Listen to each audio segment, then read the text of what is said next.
Hello दोस्तों, good morning. हम आज बहुत दिन के बाद फिर से वीडियो बना रहे हैं क्योंकि किसी कारणवश हम इधर कुछ दिनों से वीडियो नहीं बना पा रहे थे। तो हम लोगों ने इससे पहले वाले वीडियो में परिमेय संख्या के बारे में पढ़ा था। उसी का चैप्टर का हम लोग आगे का भाग पढ़ेंगे जो है संख्याओं के गुणधर्म। तो आइए देखते हैं कि संख्याओं के गुणधर्म कौन कौन से होते हैं। दोस्तों, किसी भी क्लास का मैथ हो वो 4 क्रिया पर ही आधारित होती है। चाहे वो इंटर का मैथ हो, मैट्रिक का हो या फिर 1 का हो, वो हमेशा 4 क्रियाओं पर आधारित होती है। जोड़, घटाव, गुणा और भाग, इतना ही क्रिया मैथ में होती है। तो आज हम लोग इसी क्रिया के द्वारा संख्याओं के गुणधर्म के बारे में जानेंगे। तो इसी में आता है हम लोग का पहला नियम, जिसे कहते हैं समवृत्त या समबरक नियम। समवृत्त या समबरक नियम।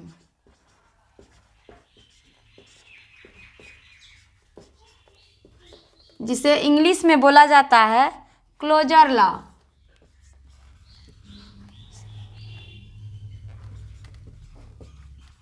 Closure law. तो चलिए दोस्तों देखते हैं कि समवृत्त या समबरक नियम कौन सा होता है, या फिर इसके द्वारा कैसे सवाल को हल किया जाता है। तो हम लोगों ने आज इससे पहले वाले वीडियो में हम लोगों ने पढ़ा था प्राकृत संख्या और पूर्ण संख्या।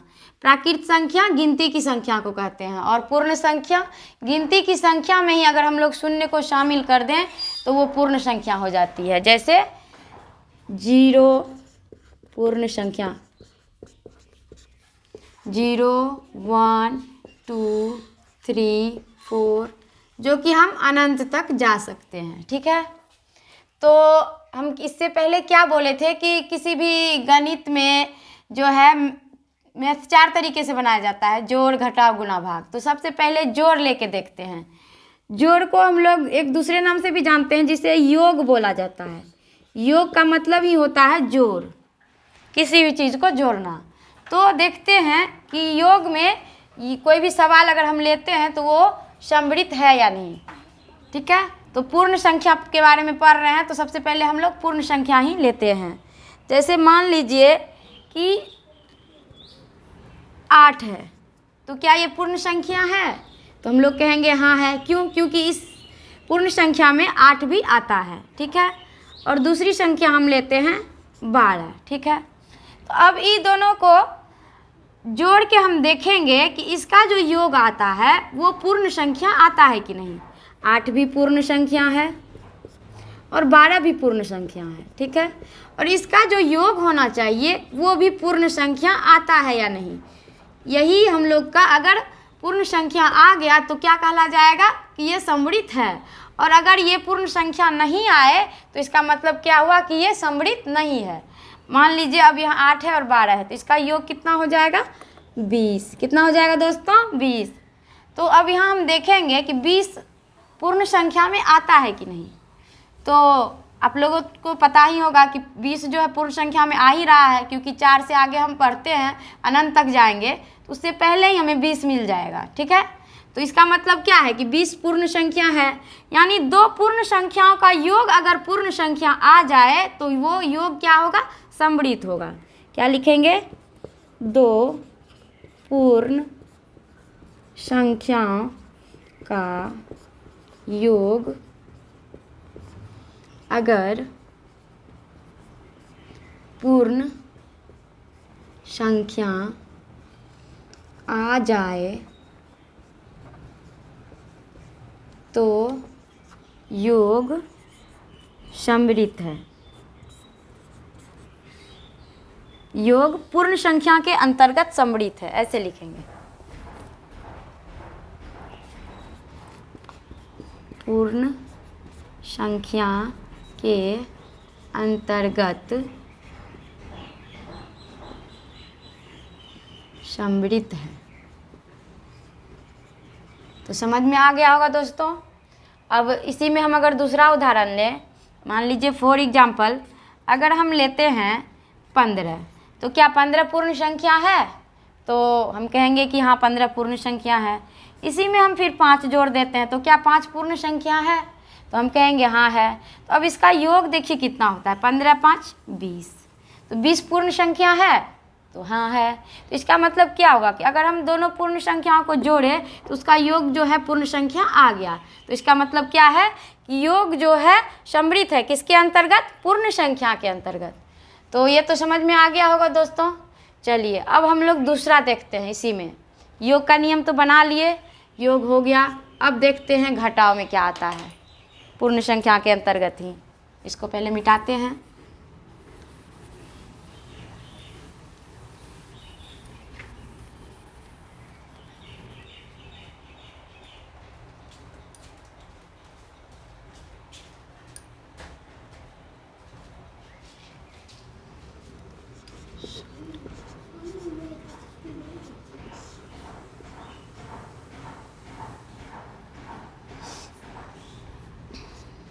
ठीक है, पूर्ण संख्या लिख देते हैं।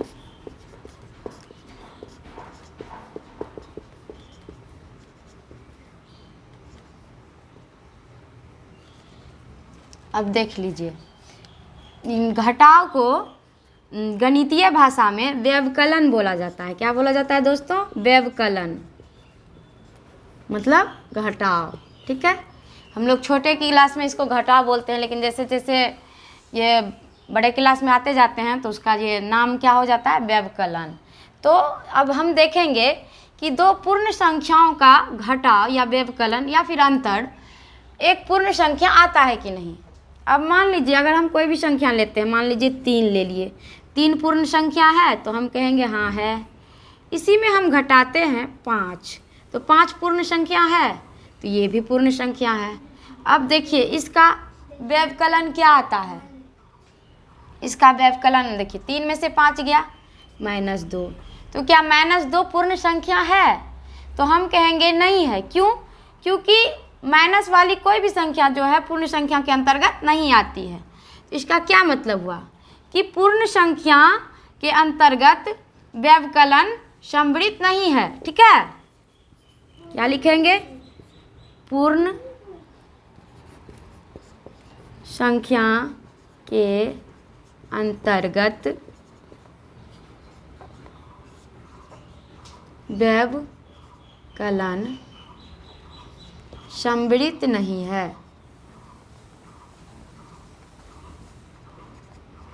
समझ में आ गया होगा दोस्तों। इसी को हम दूसरे और एग्जाम्पल से समझते हैं। मान लीजिए फॉर एग्जाम्पल हम और कोई भी संख्या लेते हैं, जैसे कि 8 है। ठीक है, और इसमें हमको 12 हम घटा देते हैं, तो क्या आया? ऐसा कोई ज़रूरी नहीं है कि 8 में ही 12 में भी 8 घटा सकते हैं, तो उस समय आ जाएगा। लेकिन हमेशा तो नहीं आ सकता है ना कि माइनस में या फिर हमेशा प्लस में ही आए, ये ज़रूरी नहीं है। अब जिस तरह योग में हमेशा है कि उसका आंसर हमेशा प्लस में ही आएगा, लेकिन व्यवकलन के साथ ये नहीं हो सकता। अगर हम यही 12 - 8 कर देते हैं तो यहाँ पे हमारा आंसर हो जाएगा 4, उस समय तो ये सम्मिलित हो जाएगा। लेकिन यही जब हम 8 - 12 करते हैं तो उस समय हमारा आंसर माइनस में आ जाता है, जो कि माइनस एक पूर्ण संख्या नहीं है।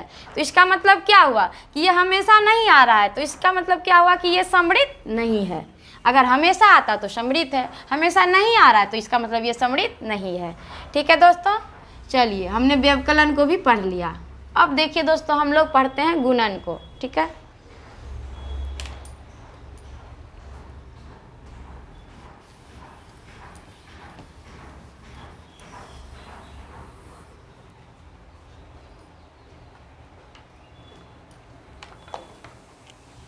गुणन।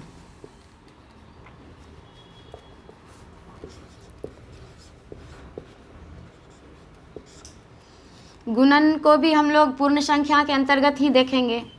मान लीजिए कोई भी संख्या लेते हैं, जैसे कि 3 लिए। ठीक है, और इसके साथ हम 3 तो एक पूर्ण संख्या है ही, इसके साथ हम 0 ही ले लेते हैं। ठीक है, 0 तो पूर्ण संख्या है ही, तो 3 × 0 कितना हुआ? 0 ही हो जाएगा। तो क्या 0 एक पूर्ण संख्या नहीं आया? तो हम कहेंगे हाँ आया, ये भी पूर्ण था और ये भी पूर्ण था, दोनों का गुणन क्या हुआ? पूर्ण हुआ। तो इसका मतलब क्या है कि जो है ये सम्मिलित है गुणन के अंतर्गत, ठीक है। अब दूसरा उदाहरण लेते हैं, मान लीजिए 4 लेते हैं। 4 भी एक पूर्ण संख्या है, ठीक है, और इसके साथ हम 3 करते हैं, ठीक है। तो 3 पूर्ण संख्या है, बोलेंगे हाँ है। इसका आंसर क्या आया 12, तो 12 पूर्ण संख्या है, तो हाँ है। तो ये इसका मतलब क्या हुआ, गुणन में हमेशा और हमेशा संख्या को उल्टा पुल्टा कर देने के बाद भी प्लस में ही आंसर आ रहा है, जो कि पूर्ण संख्या के अंतर्गत आता है। तो इसका मतलब क्या है, गुणन के अंतर्गत, पूर्ण संख्या के अंतर्गत गुणन सम्मिलित है। पूर्ण संख्या के अंतर्गत गुणन सम्मिलित है। ये तो समझ में आ गया होगा दोस्तों। चलिए अब अगला देखते हैं। गुणन तो हम लोगों ने पढ़ लिया, अब आता है भाग। गुणन हो गया हम लोगों का, अब आता है भाग, ठीक है।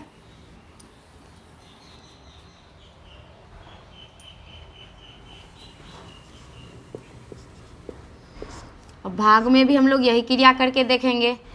पहले हम कोई भी संख्या जो है वो पूर्ण संख्या के अंतर्गत ही लेंगे। मान लीजिए कि हम 2 लेते हैं और 4 लेते हैं, पहला संख्या तो ये है, और दूसरा फिर संख्या हम लेते हैं 4 लेते हैं और 2 लेते हैं, ठीक है। 2 और 4 को अगर कटाएंगे तो इसका आंसर आ जाता है 1/2, और 4 और 2 को कटाएंगे तो इसका आंसर 2 आता है। तो इसका मतलब क्या हुआ, ये तो कभी पूर्ण संख्या आ रहा है और कभी बटे में आ रहा है, जो कि बटे वाला संख्या पूर्ण संख्या नहीं होता है। तो इसका मतलब क्या हुआ कि भाग में भी हमेशा मेरा आंसर जो है वो पूर्ण संख्या नहीं आ रहा है। तो इसका मतलब हुआ कि पूर्ण संख्या के अंतर्गत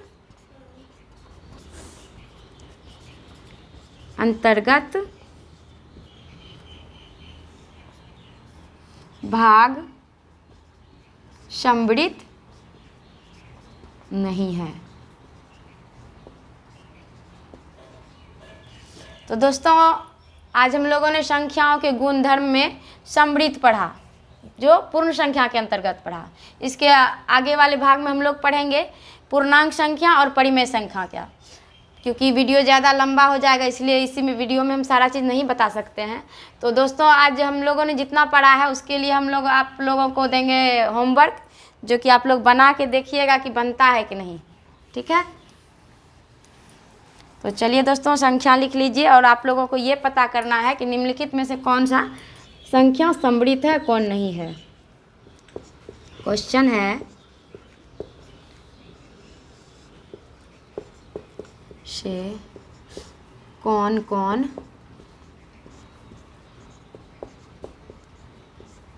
सम्मिलित है, ठीक है। हम लोगों ने 4 क्रिया पढ़ा है पूर्ण संख्या के अंतर्गत, इसीलिए हम लोग 4 ही देंगे चारों के अंतर्गत, ठीक है। चलिए पहला है आपका 14 + 7, ठीक है। दूसरा है 4 - 5। तीसरा है 2 × 4। चौथा है